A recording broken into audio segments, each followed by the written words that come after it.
इस सभा के अध्यक्ष शेख इमामुद्दीन साहब, हमारे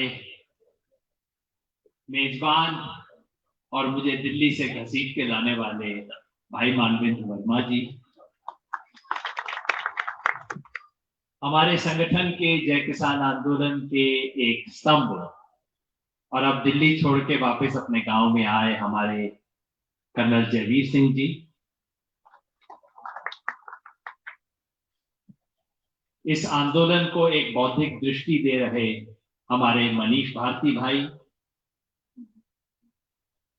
इसमें आप सबको जोड़ने और इस इलाके ही नहीं उत्तर प्रदेश भर के तमाम कार्यकर्ताओं नेताओं को जोड़ने वाले हमारे भाई डीपी सिंह जी,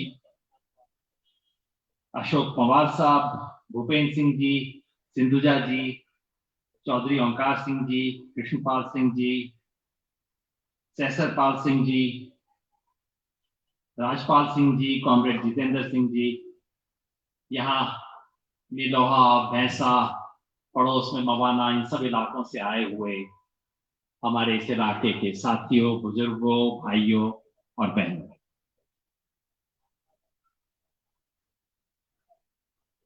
आज की सभा में मुझे किसान से ज्यादा किसान नेता दिखाई दे रहे हैं। हमारे साथियों ने पूछा, अरे भाई यहां तो महापंचायत हो रही है, एक एक महापंचायत में 20,000 40,000 लोग जुट रहे हैं, तुम ये सिंधु बॉर्डर वाली मीटिंग को छोड़ के फिर मेरठ में कहां जा रहे हो? क्या कोई बड़ी महापंचायत हो रही है 20-40 हजार वाली? मैंने कहा जी समझो तो 20-40 हजार से भी बड़ी है, ना समझो तो 200-400 कह देना, क्योंकि मेरे को इस सभा में आए हर व्यक्ति के पीछे सैकड़ों हजार लोग दिखाई दे। यहां इस इलाके की सरदारी बैठी है और एक एक व्यक्ति, एक एक बुजुर्ग, एक एक युवा, एक एक हमारी बहन जो बैठी हैं, बहनों पे तो मैं खास तौर पे कहूंगा, इनका भाई साहब आप बोलोगे 10 लोगों तक पहुंचेगा, अगर बहन जी तय कर ले तो 100 तक पहुंच जाएगा मैसेज शायद। तो यहां एक एक जो लोग बैठे हैं उनके मुंह से निकलेगी बात तो किसी के 200, किसी के 500, किसी के 1000 लोगों तक बात चलेगी। ये लालच है जो मुझे यहां पे खींच के लाया है।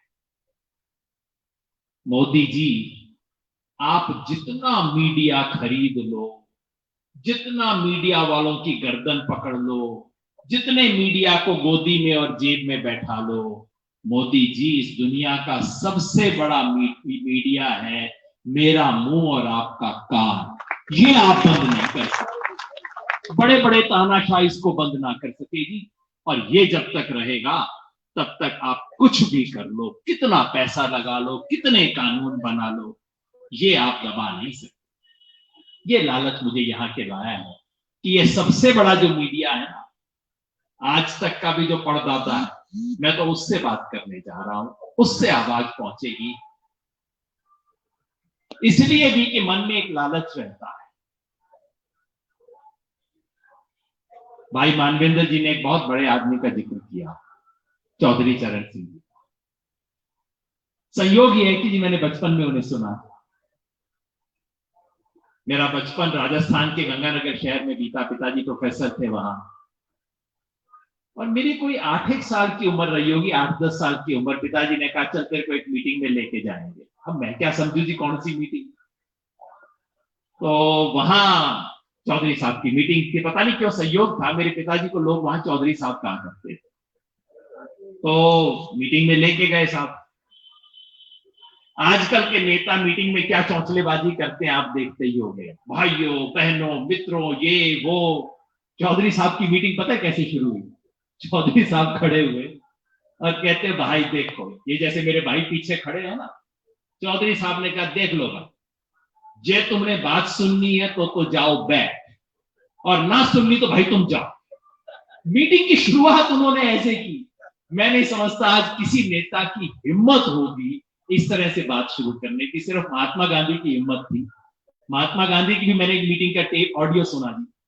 वो कहते मैं आपके शहर में आया हूं, आपका शहर बहुत गंदा है, शुरुआत उन्होंने मीटिंग की इस तरह से, जिस नेता में हिम्मत हो अपनी जनता की आंख में आंख डाल के कहने की कि तुम गलत काम कर रहे हो, छोड़ दो, वो बड़ा नेता होता है। जो पूंछ पकड़ के पीछे पीछे चलता है वो कोई नेता नहीं होता। आजकल तो पिछलने वाले नेता होता है कि पब्लिक का मूड इधर बन गया जी, कोई बात ना जी, अरे मुसलमान के खिलाफ बोल के वोट मिल जाएगा, चल चार बात बोल दे भाई, आज हवा बदल गई, इसके पक्ष में बोलने की बात आ गई, हिंदू मुस्लिम एकता की बात करते तो जिससे वोट मिल जाएगा। ये नेतागिरी है आज। पिताजी सिर्फ मीटिंग में ना लेके गए, फिर उसके बाद बैठा बैठा के चौधरी साहब ने 1 घंटा भाषण दिया।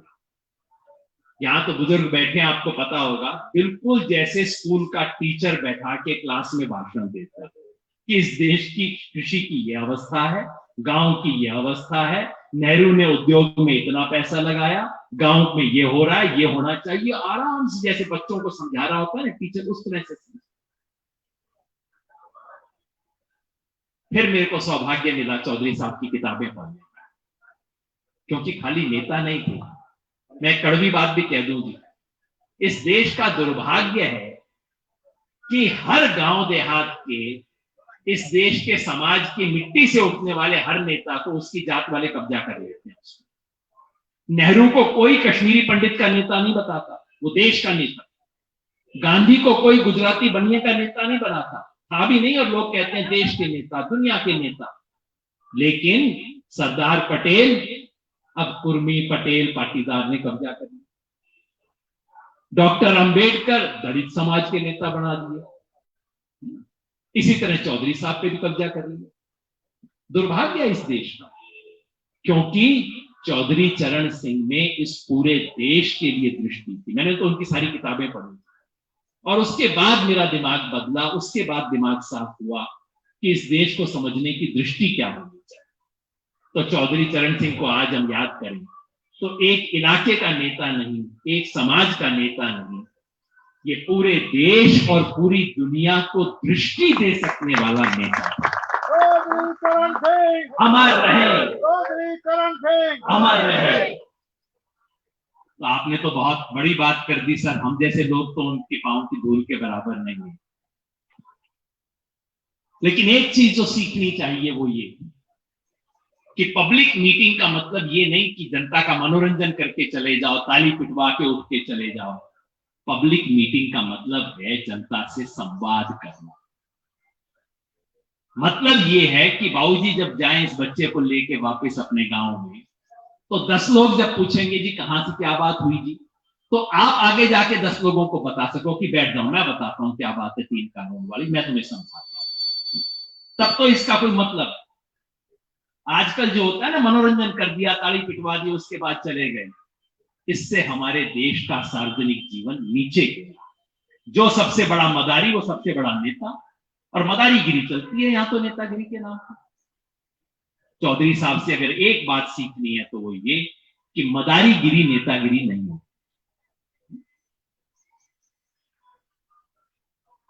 आज इस देश में कुछ वैसा हो रहा है कि अगर चौधरी साहब होते, कहीं उनकी आत्मा देख के कलेजे को ठंडक आ रही होगी कि हाँ, इस देश का किसान आज खड़ा हो रहा है। अभी 100 दिन पूरे हुए, टीवी वालों ने फोन किया, कहते यादव जी बधाई हो, 100 दिन हो गए पूरे। मैंने कहा भाई इसमें बधाई की क्या बात, कोई सेंचुरी मारने थोड़ी आए थे हम यहां पे। ये 100 दिन इस सरकार की निष्ठुरता के 100 दिन, ये 100 दिन हठधर्मिता के 100 दिन है, ये 100 दिन असंवेदनशीलता के 100 दिन है, ये 100 दिन किसान के दमन के 100 दिन है। इसमें मैं मिठाई बांटने वाला क्या काम है भाई? बस एक बात है कि ये 100 दिन किसान के संकल्प के भी 100 दिन। जिन्होंने सोचा था, जब दिल्ली आके हम बैठे थे तो लोगों ने कहा 5-7 दिन का मामला है जी, कितना टिकेंगे, अब देखो इतनी सर्दी आने वाली, जैसे अब बता रहे हैं ना बड़ी गर्मी आने वाली, तो लोगों ने कहा था जी बड़ी सर्दी आने वाली है दिल्ली की, कौन टिकेगा इसके अंदर, 5 दिन 10 दिन 15 दिन। इतनी सर्दी पड़ी। मेरी ड्यूटी शाहजहांपुर बॉर्डर पे लगी भाई साहब, और एक दिन सुबह उठ के मैंने देखा एक ट्रक खड़ा था, उसका सामने जो शीशा होता है उस पर बर्फ जमी हुई, इतनी सर्दी थी जब हम सड़क के ऊपर पड़े हुए। तो इस किसान ने 100 दिन में बर्फ भी देख ली, ओले भी देख लिए, बारिश भी देख ली, संकल्प नहीं टूटा। वहां शाहजहांपुर में हम बैठे हुए थे, एक दिन हो गई थी अच्छी सी बारिश, उम्मीद ना थी सर्दी सर्दी में ऐसी बारिश हो जाएगी। हमारा गद्दा गीला, रजाई गीली। अब मैं सुबह सुबह गया सबके सामने थोड़ा माफी मांगने कि भाई कल से इंतजाम थोड़ा सा बेहतर करेंगे, थोड़ा इसके ऊपर एक प्लास्टिक भी लगवा देंगे ताकि ये ना आए। हमारा साथी राजस्थान में सीकर से आया हुआ कहता, भाई साहब बड़ा फायदा हो गया इससे। मैं कहा भाई तेरा गद्दा गीला, तेरी रजाई गीली, तेरे को क्या फायदा हो गया? बोला भाई साहब देखो, बारिश हो गई, अब अगले 10 दिन तक किसान को कोई चिंता नहीं है पानी लगा। अब किसान डट के आंदोलन में आएगा, बड़ा फायदा हुआ ना इससे। तो ये जो संकल्प है किसान का, उसने दिखाया इस देश में। आज जो ऐतिहासिक लड़ाई हुई है, लोगों ने मेरे से पूछा कि 100 दिन में क्या हासिल हुआ। मैंने कहा भाई 3 चीजें तो हासिल हो गई, बाकी 3 कानून को बाद में बता देंगे आपको। पहला ये कि जिस किसान को लोगों ने कूड़ेदान में डाला हुआ था, जिसको समझते थे है ही नहीं इस देश के अंदर, पूरा देश जिसको भूल के बैठा हुआ था, मीडिया को जिसकी शक्ल दिखाई ना देती थी, वो किसान आज इनकी आंख में आंख डाल के खड़ा हो। किसान एकता, किसान एकता। किसान ने अपने आप को पहचान लिया। वो जो किसान का बच्चा शहर में घूमता था मुंह छुपा के, पिताजी क्या काम करते, कहनी चाचा जी मेरे पुलिस में काम करते, बोले ना कि मेरे पिताजी क्या काम करते। आज वो बच्चा आई लव फार्मर्स का स्टिकर लगा के घूम रहा है। ये जो किसान ने अपना स्वाभिमान हासिल किया है, ये जो किसान ने अपनी पगड़ी की इज्जत हासिल की है, आज पूरे देश ने अन्नदाता किसान का चेहरा देख लिया है, ये सबसे बड़ी और पहली चीज। दूसरी चीज, किसान ने इस देश की कुर्सी पे बैठे हुए हर आदमी को एक बात सिखा दी है, माने ना माने, टीवी पे ना बोलेगा, टीवी ऑफ कर दो, नेता से किसी से पूछवा लो। क्या सिखा दिया है कि भाई किसान से पंगा ना लीजिए। ये बात सबको समझ आ गई, समझ मोदी जी को भी आ गई कि भाई बैठे बैठाए किसान से पंगा ना ले। नहीं तो फिर आज से 5 साल बाद लोग बोलेंगे, भाई देख अगली बार कोई ऐसा कानून लेके आया ना, नेता कहेगा भाई मैं तो चिमटे से हाथ ना लगाऊं इस कानून में, कि भाई किसान को हाथ लगवाया था तो देख मेरा मोदी जी जैसा हाल ना करवा दियो। ये अब हर एक को समझ आ गई। ये बात मोदी को भी समझ आ गई है, ये बात योगी को भी समझ आ गई है, ये बात अशोक गहलोत को भी समझ आ गई, सबको समझ आ गई है कि भाई किसान से खाम खा छिड़खानी ना करो। जब बैठा है तो बैठा है चुपचाप से, जिस दिन खड़ा हो गया उस दिन इसके सामने कोई ना टिक सकेगा। और जिस किसान को ये सारे नेता अपने पांव की जूती समझते, जो किसान चला जाए चपरासी अंदर नहीं घुसने देता था, सारा अफसर समझते थे पता नहीं कहां का कौन आ गया है मेरे पास बात करने। आज उस किसान ने दिखा दिया है कि वो पांव की जूती अगर पलट दे तो आपको जमीन पे डाल देगी, आपको धूल चढ़ा देगी। ये दूसरी उपलब्धि है। और तीसरी उपलब्धि, आज तक इस देश में किसान जब हाथ भी ऊंचा करता था तो उसकी उंगलियां खुली हुई रहती थी, 5 उंगलियां 5 दिशा में रहती थी। ये वाली उंगली साहब मेरे क्षेत्र की, ये वाली उंगली मेरे धर्म मजहब की, ये मेरी जाति की, ये मेरा गोत्र है जी, और ये मेरा झंडा है, मेरी वाली यूनियन का झंडा।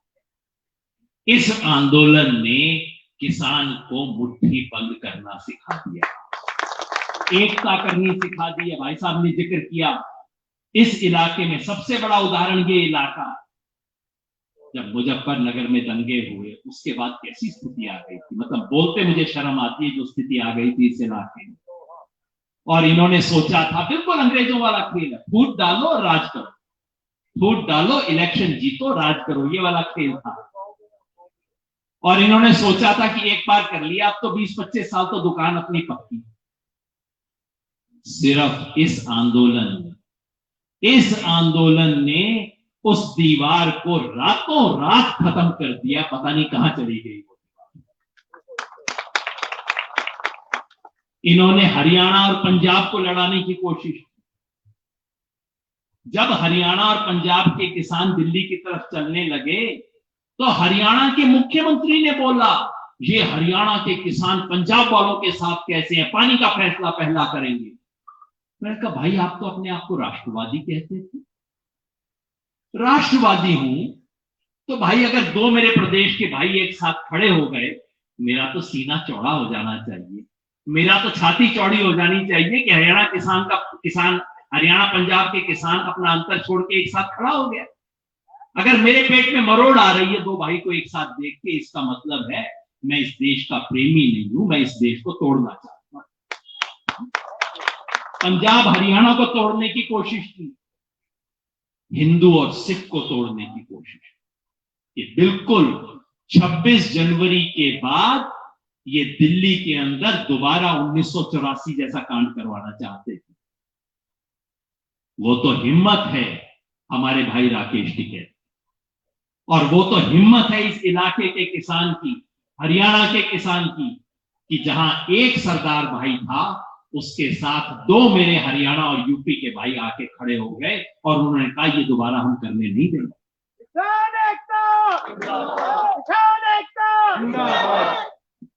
तो हरियाणा पंजाब को ये तोड़ना चाहते थे, हिंदू मुसलमान में ये दीवार खड़ा करना चाहे, हिंदू सिख को ये लड़ाना चाहे, हरियाणा में जाट और गैर जाट का खेल, राजस्थान में मीना और गुज्जर का खेल, किसान को बांट के रखो और राज करो, ये खेल है। और इस आंदोलन ने एक ये बात स्थापित कर दी है कि किसान बटेगा नहीं। 450 से ज्यादा किसान संगठन शुरू हुए थे संयुक्त किसान मोर्चा शुरू करने के लिए। मुझे आपने लगा रखा है मोर्चा, संयुक्त किसान मोर्चा। 450 से ज्यादा संगठन देश भर के इकट्ठे हुए थे। सरकार ने सारा जोर लगा दिया, सारी तिकड़म कर दी। अब तक 450 में से एक भी अलग नहीं हुआ है। 150 जुड़ गए हैं, वो बात अलग ना हो।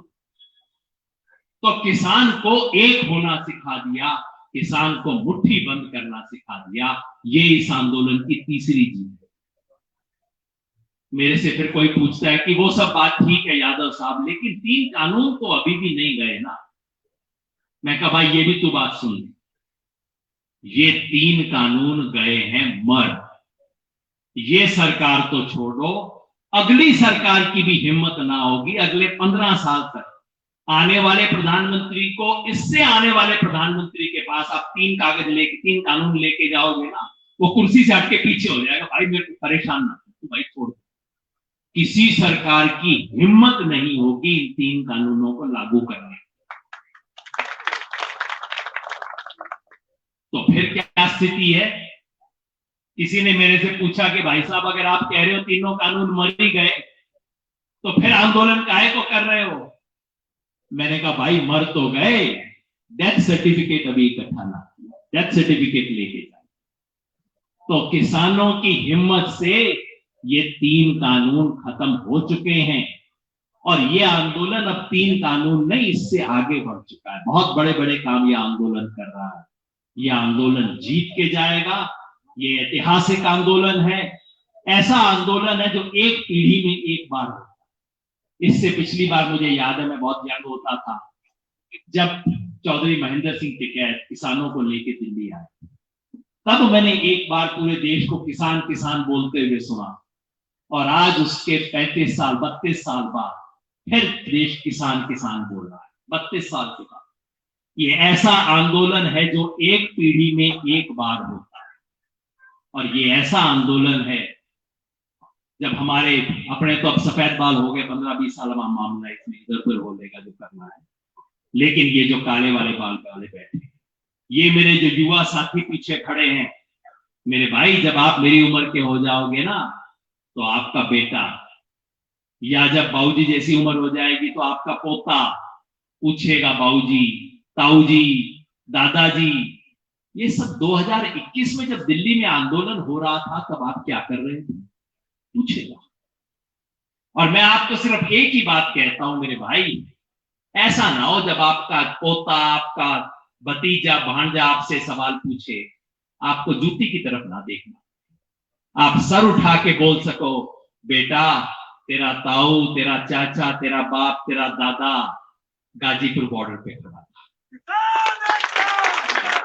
किसान मजदूर एकता, किसान मजदूर एकता, किसान मजदूर एकता। ये वो आंदोलन है जिसकी कहानियां लिखी जाए, जिसको इतिहास तारीख के पन्नों में लिखा जाएगा। और मैं चाहता हूं ये गांव, ये इलाका हिम्मत से कह सके, आज से 50 साल बाद जैसे स्वतंत्रता सेनानियों की हम मूर्तियां देखते हैं ना, वैसे जो 300 किसान शहीद हुए हैं, हर एक के गांव में उसकी मूर्तियां लगी, हर एक याद रखेगा देश इस आंदोलन को। और मैं चाहता हूं हमारा इलाका, ये इलाका, इसकी सरदारी, आप सब लोग इसमें कहीं पीछे दिखाई ना दो। हमारा इलाका कह सके कि इस आंदोलन में ये इलाका दूसरों से 20 था भाई, 19 हम नहीं।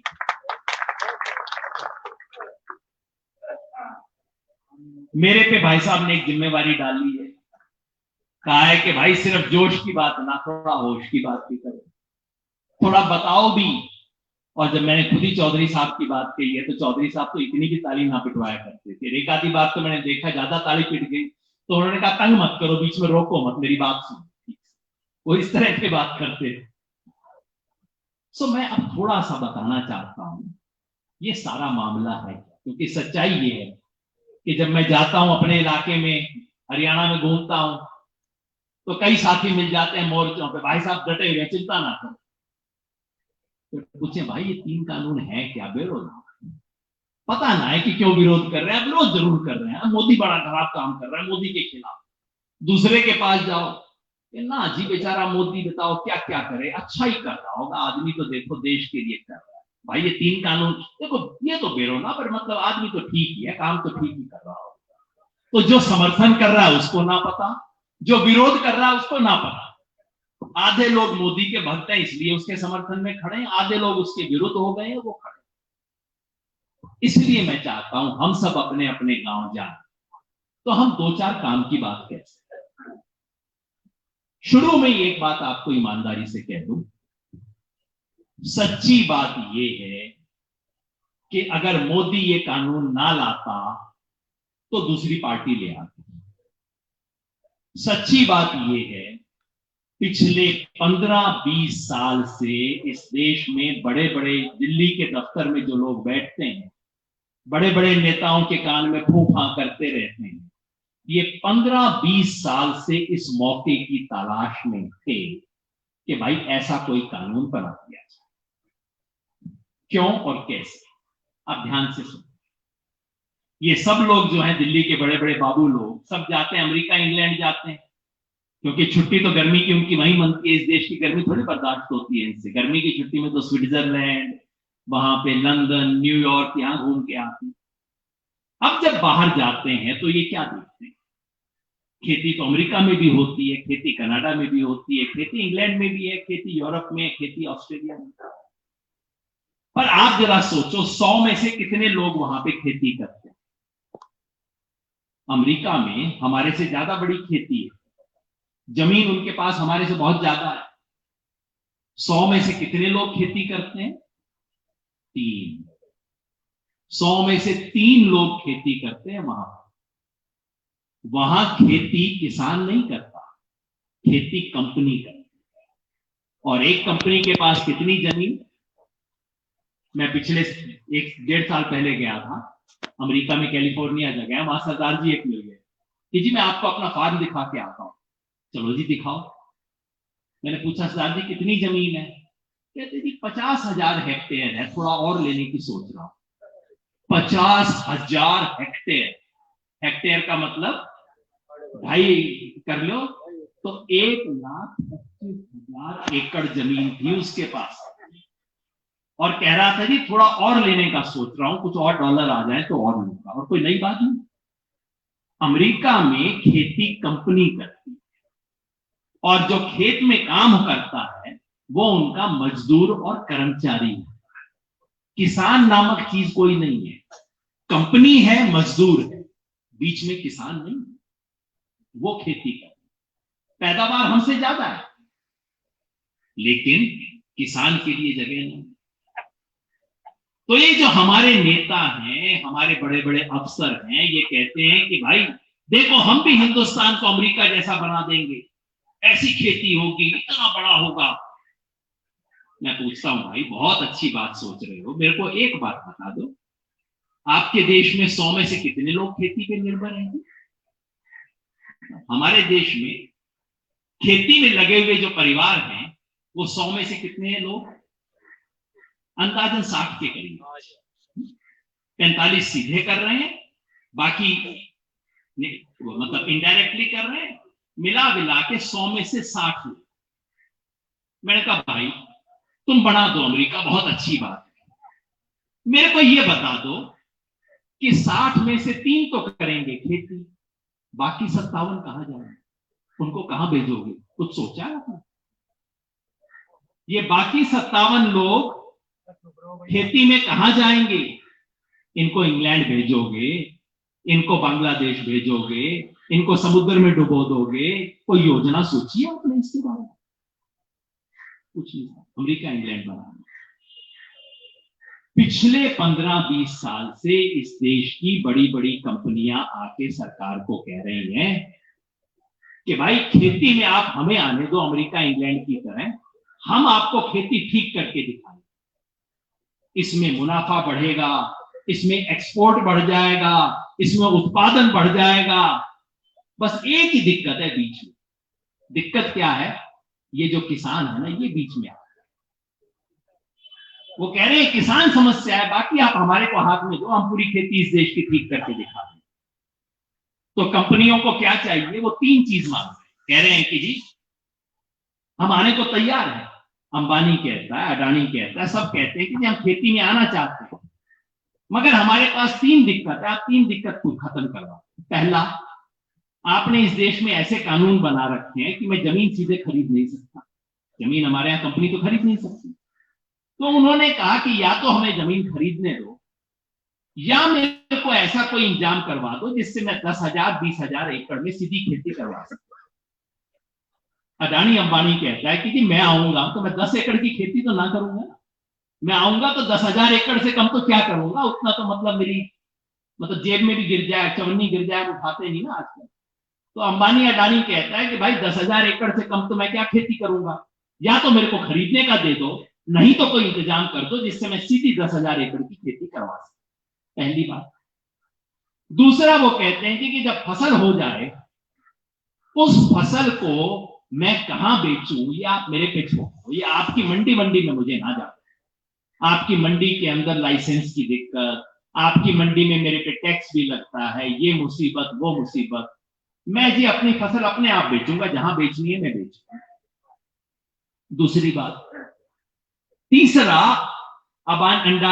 अंबानी अडानी सरकार को कहते हैं कि मेरे को फसल को कहां कितना स्टोर करके रखना है, ये आप मुझे बता दो, इसके ऊपर कोई पाबंदी ना लगाओ जी। मैंने कौन सी फसल कितनी कहां रखनी है, कितना टाइम रखनी है, इसके ऊपर कोई पाबंदी नहीं होनी चाहिए। ये 3 चीजें कंपनियां सरकार से कई सालों से, 15-20 साल से मांग रही हैं। सच्ची बात यह है कि इससे पिछली सरकार जो कांग्रेस की थी वो भी ये काम करना चाहती थी। वो कोई किसान की सरकार नहीं थी, कोई मजदूर की सरकार नहीं थी, करने का मन उनका भी यही था, इशारा उनको भी अंबानी अडानी से ही आता था, बस उनकी हिम्मत ना थी।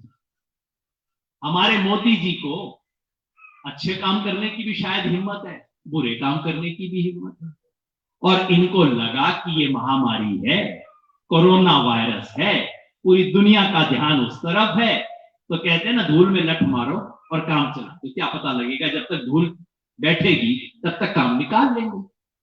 तो मोदी जी ने सोचा कि ये सबसे अच्छा मौका है कोरोना महामारी का, कि इसके अंदर चला दो, जब तक किसान को पता लगेगा, 2-3 साल तक तो बेरा ना पाटे। 2-3 साल तो किसान को पता लगने में लग जाएगा कि कानून क्या है, इसका क्या असर होगा, तब तक अपना काम निकल लेगा। ये सोचा था मोदी जी ने। मैं तो भाई पंजाब के किसानों को सलाम करता हूं। उन्होंने 2 महीने के अंदर इसकी नब्ज पकड़ ली। 2 महीने में कहना शुरू कर दिया इससे किसान को ये नुकसान होगा। हमारे पंजाब के नेता सरदार बलबीर सिंह राजेवाल, वो इस सरकार के खिलाफ नहीं थे, वो अकालियों की तरफ उनका रुझान रहता था और इस सरकार को सलाह देने का काम करते थे। उन्होंने कहा ना, अगर ये काम करोगे तो मैं तो पूरी दुनिया को बताऊंगा कि तुम किसानों के खिलाफ कर रहे हो। वो कह रहे थे, परसों ही कह रहे थे कि भाई देख, मेरी उम्र हो गई 78 साल की, मुझे और कोई नेतागिरी करनी है, बस मैं ये चाहता हूं कि जब मरूं तो लोग ये याद करें कि ये आदमी ने सच की आवाज उठाई। तो बलबीर सिंह राजेवाल ने सबसे पहले करके खड़ा करना शुरू किया और बोला अकालियों को, तुम्हें शर्म नहीं आती, तुम इस कानून को बनवाने के अंदर साथ बैठे हुए। पंजाब के किसान ने हिम्मत के साथ आवाज दी। ये 3 कानून कौन से थे? ये 3 कानून बिल्कुल वही हैं जो कंपनियां पिछले 15-20 साल से मांग रही। पहला कानून मैंने बताया ना, कंपनी कह रही है कि या तो हमें आप जमीन खरीदने दो या ऐसा इंतजाम करवा दो कि हम बहुत बड़ी जमीन के ऊपर खेती करवा सकें। कॉन्ट्रैक्ट की खेती का कानून बिल्कुल वही कानून है। मैं इसे कहता हूं, सरकार कहती है कॉन्ट्रैक्ट खेती का कानून, लंबे लंबे नाम बना रखे हैं जिन तीनों कानूनों। मैं कहता हूं ये बंधुआ किसान कानून है, किसान को बंधुआ बनाने का कानून। किसान कॉन्ट्रैक्ट पे साइन कर देगा, एक तरफ कंपनी है, दूसरी तरफ किसान। अब भाई साहब ने बताया हमारे यहां भी खेती कॉन्ट्रैक्ट की होती है। आपके यहां तो सब कुछ होने के बाद भी 2 बचाव है। एक बचाव ये है कि आपकी सहकारी समिति कर रही है, और दूसरा ये कि बीच में सरकार कह रही है कि 325 का रेट तो देना पड़ेगा। चलो इस साल ना मिलेगा, अगले साल मिलेगा, उससे अगले साल मिलेगा, ब्याज भी खा जाएगी कंपनी, पर सरकार बीच में है। आज आपका गन्ने का जो कॉन्ट्रैक्ट है वो सीधा आपके और कंपनी के बीच नहीं, बीच में सरकार भी है, सहकारी समिति भी है। और इसके बावजूद पिछली इस साल का मिल गया जी गन्ने का रेट, मिलना शुरू हुआ। बता दो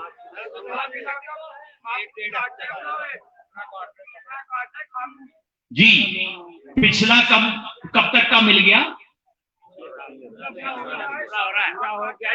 काट के दे रहे हैं। 23 दिन का पेमेंट दिया है ना, ठीक है ना। ये तो तब है जब सहकारी समिति बीच में है, सरकार बीच में है, तब ये हाल। मैं आपको पंजाब का उदाहरण बता दूं। पंजाब में ये पेप्सी कंपनी है ना, जो एक कोल्ड ड्रिंक बनाने वाली, ये कंपनी आलू की चिप्स भी बनाती है, जो बच्चे आजकल खाते हैं, आलू चिप्स या कुछ भी खाते हैं। तो कंपनी ने सीधा किसान के साथ किया कॉन्ट्रैक्ट कि भाई आलू मेरे को 6 रुपए के भाव दे देना। ठीक है भाई, किसान ने कहा 6 रुपए के भाव से समझौता हो गया, किसान ने अंगूठा लगा दिया। पहले साल मंडी के अंदर आलू का रेट था 8 रुपए किलो। कंपनी किसान के पास आई, देख अपना 6 रुपए की बात हुई थी, 6 में दे। किसान ने कहा ठीक है भाई, इसमें भी मेरे 50 पैसा 1 रुपए की बचत है, दे दिया उसने 7-6 रुपए में। ठीक है, कंपनी खुश, किसान को भी लगा चलो अपना होगा। अगले साल उसी मंडी में अगले सीजन में आलू का रेट हो गया 4 रुपए। अब किसान मंडी के पीछे, कंपनी के पीछे भागे कि जी अपनी 6 रुपए की बात हुई थी, 6 रुपए की बात हुई थी, 4 रुपए है रेट चल रहा है, ले लो आप। तो कंपनी ने कहा भाई वो तो बात ठीक है, लेकिन हमारे कॉन्ट्रैक्ट के पेज नंबर 17 के ऊपर लिखा हुआ है कि तेरा आलू जब तक कितने सेंटीमीटर का नहीं होगा तब तक हम नहीं खरीदेंगे। किसान ने कहा मुझे क्या पता मेरे कॉन्ट्रैक्ट में क्या लिखा हुआ है आपने। ये मैं किसान की बात ना कह रहा जी, सिर्फ आप ये ना समझ लें किसान अनपढ़ है। मैं अपने साथियों से पूछता हूं, ये खड़े यहाँ पे पढ़े लिखे कितने लोग, आजकल तो किसान के इतने बच्चे पढ़े लिखे हैं, ये सब व्हाट्सएप करते हो। व्हाट्सएप करने से पहले वो कहते हैं terms and condition I accept. आपने कहा था आई एक्सेप्ट, कहा होगा, उसके बगैर चलेगा नहीं। कंडीशन पढ़ के देखी थी कभी? ना देखी ना। ये पढ़े लिखे आदमी की मैं बात बता रहा हूं, मैं भी यही करता हूं साहब कि करना है, नहीं नहीं नहीं, आई एक्सेप्ट, इसके बगैर चलेगा नहीं, आप कंडीशन एक्सेप्ट करो भाई, हम भी गुठा लगा देते हैं, चल भाई एक्सेप्ट, आगे तो किसान को बाद में पता लगा कि पेज नंबर 17 पे तो ये लिखा हुआ था, और कंपनी ने कहा देख, 4 रुपए में देना है तो दे, नहीं तो जा तेरे से कोर्ट कचहरी में बात कर। ये पंजाब में हुआ है 5-7 साल पहले की बात। जब बीच में सरकार नहीं हो, बीच में सहकारी समिति नहीं हो, तो किसान तो लुटेगा। किसान और कंपनी का क्या मुकाबला? कंपनी के पास वकील, कंपनी कहेगी चल सुप्रीम कोर्ट में बात करेंगे, किसान तो किसी सीधे वकील के पास, पड़ोस के वकील के पास ना जाते, मेरठ के वकील के पास जाते थोड़ा कांपता है कि भाई पता नहीं कितना पैसा लग जाएगा। तो पहला कानून सरकार ने बनाया है कि कंपनी चाहे सीधा किसान से कॉन्ट्रैक्ट करेगी, किसान जाने कंपनी जाने जितने मर्जी रेट पे कॉन्ट्रैक्ट करे, आप चाहो तो 1000 रुपए में गेहूं का कॉन्ट्रैक्ट कर लो, सरकार कुछ ना बोलेगी बीच में, भाई आप जानो कंपनी जाने, हम बीच में ना। ये पहला कानून। दूसरा कानून, मैंने कहा कि वो कहते हैं कि उन्हें चाहिए कि गोदाम में जितना मर्जी हम रख लें, हमें कोई इसके लिमिट ना हो। आज की तारीख में कानून हुआ करता था एसेंशियल कमोडिटीज एक्ट, पुराने जमाने में अब हमने सब सुने थे ना, काला बाजारी जमाखोरी। काला बाजारी और जमाखोरी को रोकने के लिए कानून हुआ करता था कि कोई भी व्यापारी, खासतौर पे खाद्यान्न का, अन्न का, चीनी का, दाल का, इसका एक हद से ज्यादा स्टॉक अपने पास नहीं रख सकता। क्यों? क्योंकि जिसके पास एक सीमा से अधिक स्टॉक होगा वो बाजार से खेलेगा। जैसा मेरे भाई ने बताया, क्या होगा? मैं आपको सरसों की मिसाल दी। सरसों अभी महीना भर पहले चल रही थी 6000 रुपए की करीब, अब जब किसान की फसल आनी शुरू हुई है तो अब क्या 4500 के करीब आ गई है? और अभी 15-20 दिन के अंदर देखना मामला 4000 के करीब पे आ जाएगा। ये तो जबकि खेल अभी शुरू नहीं हुआ है। जब खेल शुरू होगा, अब सरकार ने नियम बना दिया है कि कंपनी कोई भी गोदाम के अंदर कोई जिस भी कमोडिटी की, जिस भी जिन्स की, जिस भी फसल की, चाहे जितना मर्जी स्टॉक कर ले, इसके ऊपर कोई सीमा नहीं। अब हम लोग जब सोचते हैं, बाबा जी सोचते हैं गोदाम, तो गोदाम का हम सोचते हैं ठीक है बहुत बड़ी बिल्डिंग होगी, इससे बड़ा होगा, बड़े बड़े गोदाम वेयर हाउस हमने देखे। बाबूजी हमने कुछ भी ना देखा। आजकल एक नई चीज आई है, उसको बोलते हैं साइलो। साइलो समझ लो आप गोदाम का परदादा है। हमारे हरियाणा में बन रहा है पानीपत के पास साइलो, अडानी का। एक गोदाम 100 एकड़ के अंदर बन रहा है। वो इतना बड़ा गोदाम है कि पूरी की पूरी मालगाड़ी उसके अंदर जाएगी, हर रोज मालगाड़ी उसके अंदर पूरी खाली होके आएगी। वो एक गोदाम इतना है कि पूरे हरियाणा की सरसों का 5-10% सिर्फ एक गोदाम में आ जाए। तो क्या होगा? जब सरसों की फसल आने वाली होगी, उससे 10 दिन पहले अडानी जी कहेंगे चल 1 लाख क्विंटल मार्केट में डालो। तो क्या असर पड़ेगा? 4500 वाली सरसों 3200 पे आ जाएगी एक हफ्ते के अंदर। तो किसान ने जब पहले आड़ती को फोन किया कि 4500 चल रहा है, चल भाई ठीक ठाक, और जिस दिन अपनी ट्रॉली भर के जाने लगेगा उसको आएगा बाबूजी देख है 3200 देना है तो दे, नहीं तो कोई बात। किसान को पता भी नहीं लगेगा खेल क्या हुआ। खेल ये हुआ, साइलो जो है, जो सबसे बड़े गोदाम दुनिया के हैं वो बन रहे हैं, उसका 2 दरवाजा खोल के 1 लाख क्विंटल सिर्फ छोड़ दिया। तो जब किसान बेचने गया तो दाम कम, और 4 महीने बाद जब मजदूर खरीदने जाएगा गेहूं को, धान को, किसी चीज को, तो गोदाम के दरवाजे बंद और दाम अप। तो किसान के लिए फसल का दाम कम और खरीदने वाले के लिए, उपभोक्ता के लिए, मजदूर के लिए उसका दाम ज्यादा। दोनों काम एक साथ हो। ये है जी दूसरा कानून, जिसको मैं बोलता हूं जमाखोरी छूट कानून। तीसरा कानून कौन सा है? तीसरी मांग क्या थी उनकी? कि हमें अपनी मंडी से मुक्त कर। बड़ी कंपनियां कहती थी मंडी का चक्कर खत्म करो, हमें इससे आप मुक्त करो। तीसरा कानून है जिसको मैं बोलता हूं मंडी बंदी कानून। ये हमारी मंडी को बंद करने का कानून। सरकार से पूछो, सरकार कहेगी ना जी ना, बंद ना कर रहे हम तो सिर्फ ये कह रहे हैं कि सरकारी मंडी के बाहर एक प्राइवेट मंडी खुलेगी। और मोदी जी कहते हैं देखो कितनी अच्छी बात है, पहले एक मंडी थी अब 2 मंडी होंगी, किसान जहां मर्जी चाहे बेच ले, किसान को हमने आजादी दे दी, स्वतंत्रता दे दी। सच्चाई क्या है?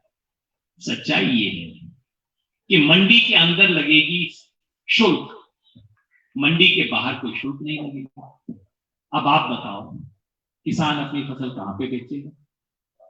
पहले साल किसान जब बेचने जाएगा तो मंडी के बाहर उसको 100 रुपया फालतू मिलेगा। किसान कहेगा भाई 100 रुपया फालतू मिल रहा है, अपना वहां पे बेच के आएगा। आड़ती को कहेगा ना जी काम पड़ गया था ना जी, घर पे रख ली थी मैंने इस साल, तो वहां पे बेच के आ जाएगा। अगले साल उसको 50 रुपया फालतू मिल जाएगा, फिर भी अपना उधर ही दे के आएगा। और 2 साल में क्या होगा जी? मंडी का आड़ती अपनी अपनी दुकान बंद करके बाहर आएगा कि भाई मैंने आड़त की दुकान खोली है, मैंने कोई धर्मशाला ना खोल रखी। वो अपनी दुकान बंद करके बाहर आ लेगा। तीसरे साल तक आपकी मंडी हो जाएगी बंद। और फिर आप जब जाओगे तो वो कहेगा चौधरी साहब गेहूं का तो आजकल 1300 ही चल रहा है, देखो देना है तो दे दो, नहीं तो कोई बात नहीं। तो सीधा 500-600 का कट लगाएगा। मैंने जब ये बात समझाई, बड़े बुजुर्गों को समझाई, कुछ युवा नौजवानों को भी समझाई, तो हमारे नौजवानों ने कहा भाई साहब समझ आ गई, आप जियो वाली बात कर रहे हो ना। जियो वाला खेल ध्यान है ना आपको? क्या था? अंबानी की कंपनी है जियो, क्या लेके आई थी? फ्री, आजीवन फ्री, कोई लिमिट नहीं, ले लो। सारी दुनिया लाइन लगा लगा के जियो का मोबाइल दे रही है साहब, घर में 3-3 फोन हो गए और बाकी कंपनियां हो गई ठप। यही हुआ ना, सबके पास जियो का मोबाइल आ गया, बाकी कंपनियां हो गई बंद। और जब बाकी कंपनियां बंद हो गई तो फिर जियो ने कहा अब हम तुम्हें रेट बताते हैं। यही हुआ ना? सही बात बोल रहा हूं? जो अंबानी ने मोबाइल में किया है वही काम अब अंबानी आपकी मंडी के साथ करने जा रहा है।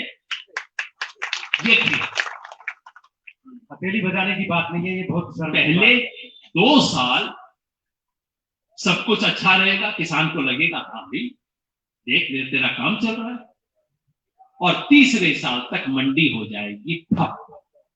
अभी मैं कर्नाटका में था। कर्नाटका में केंद्र सरकार के कानून से 1 महीना पहले कर्नाटका ने अपना कानून ले दिया था कि यहां प्राइवेट मंडी बना लो। तो केंद्र सरकार के कानून पे तो सुप्रीम कोर्ट ने रोक लगा दी। कर्नाटका का कानून अभी भी चल रहा है। और कर्नाटका की मंडियों में मैं देख के आया, पूरे मंडियों में आवक 25% कम हो गई है पहले से। एक सीजन में वहां पे मंडी में जितना माल बिकने के लिए आता था, अगर 100 क्विंटल आ रहा था तो आज 75 क्विंटल आ रहा। ये पहले 6 महीने के अंदर असर हो गया। प्रधानमंत्री पूछते हैं कौन सी मंडी बंद हुई है मुझे दिखाओ। मैं कहता हूं प्रधानमंत्री जी ये मेरे को भी पता है कि 2 साल लगेंगे बंद करने, ये मुझे भी पता है कि पहले साल आप दिखाओगे कि मामला अच्छा, तीसरे साल क्या होगा मेरे को ये खेल समझाओ। प्रधानमंत्री कहते हैं हमने बिचौलियों को खत्म कर दिया, देखो जी ये बिचौलियों के लिए कर रहे हैं। मैं कहता हूं प्रधानमंत्री जी एक नहीं आपने 2-2 बिचौलिए लगा दिए ये तो। क्योंकि जब अंबानी की मंडी होगी बाहर तो क्या अंबानी खुद बैठ के खरीदेगा? अंबानी का अफसर आके खरीदेगा? ना जी, अंबानी भी बिचौलिए बैठाएगा वहां पे। बस फर्क ये होगा कि आज आपका आड़तिया जो है वो आपकी तरह कुर्ता पजामा पहनता है, आप उसके तखत पे जाके बैठ लेते हो, कभी कभी उससे झगड़ा भी कर लेते हो, कभी उससे 4 पैसे भी पकड़ लेते हो। अंबानी का जब आएगा बिचौलिया, वो जी टाई लगा के आएगा, वो कहेगा मैं रिलेशंस एग्जेक्टिव हूं, आजकल ऐसे ऐसे नाम चलते हैं, रिलेशंस एग्जेक्टिव हूं, मैं कंपनी एग्जेक्टिव हूं, ये हूं वो हूं फला ढिकाना। फिर आप उससे कहोगे भाई इसकी जरूरत थी, भाई घर में जरूरत थी 10,000 रुपए की, जरा तो कर दे। कहा है बाबूजी इस नंबर पे फोन करो वो आपको जवाब दे। तो बाबूजी सुबह से बैठे हैं फोन करने, आपका फोन प्रतीक्षा में, कृपया इंतजार करें। ये सब चलता रहेगा। अब एक नहीं, दो बिचौलिए। एक तो वो टाई वाला बिचौलिया आएगा जो आपसे डीलिंग करेगा, दूसरा उसका सुपर बिचौलिया अंबानी। आज आप 2% अपने मंडी वाले को देते हो, कल को 1% वो टाई वाला लेगा और 5% ऊपर वाला लेगा, तो एक की बजाय दो बिचौलिए आ गए यहां। तो इसको मैं कहता हूं मंडी बंदी कानून।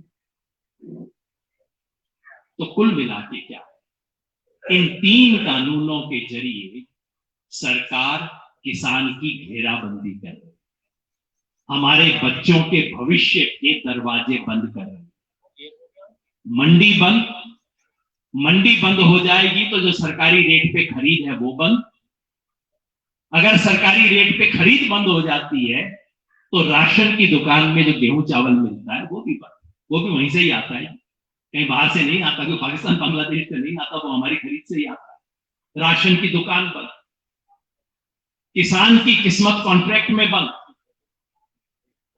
जमाखोरी के ऊपर कोई रोक टोक बंद, और ऊपर से 2 कानून और लेके आए हैं मोदी जी कि सस्ती या फ्री बिजली किसान की बंद कर, बिजली कानून भी ला रहे हैं।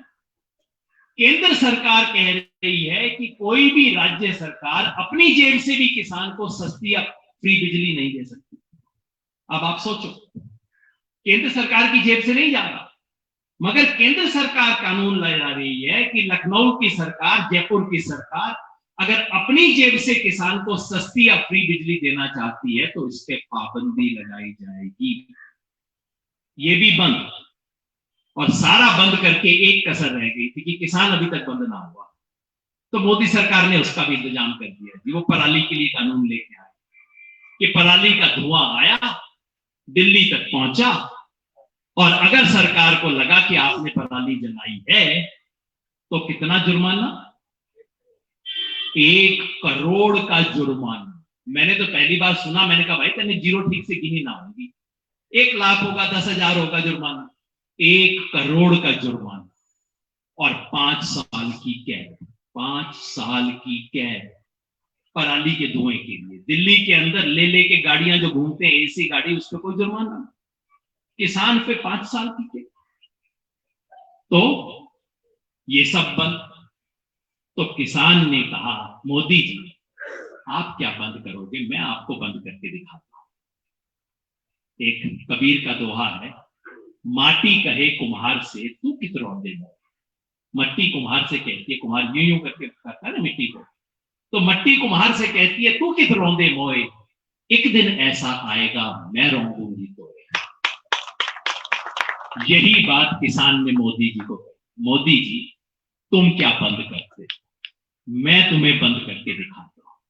और किसान ने सबसे पहले की अपनी मुट्ठी बंद, उसके बाद किसान ने किए दिल्ली के दरवाजे बंद, और आज किसान कह रहा है कि किसानी के खिलाफ खड़े होने वालों की सबकी राजनीतिक दुकानें भी बंद करके दिखाओ। तू क्या बंद करेगा मोदी जी, हम बंद करके दिखाते हैं तू। आज इस ऐतिहासिक आंदोलन ने ये काम करके दिखाया है। आज ये आंदोलन इस देश के गांव-गांव, घर-घर का आंदोलन है। जैसा मैंने कहा, यह आंदोलन एक पीढ़ी में एक बार हुआ। यह आंदोलन 3 बड़ी जीत हासिल कर चुका है। बस जिसे कहते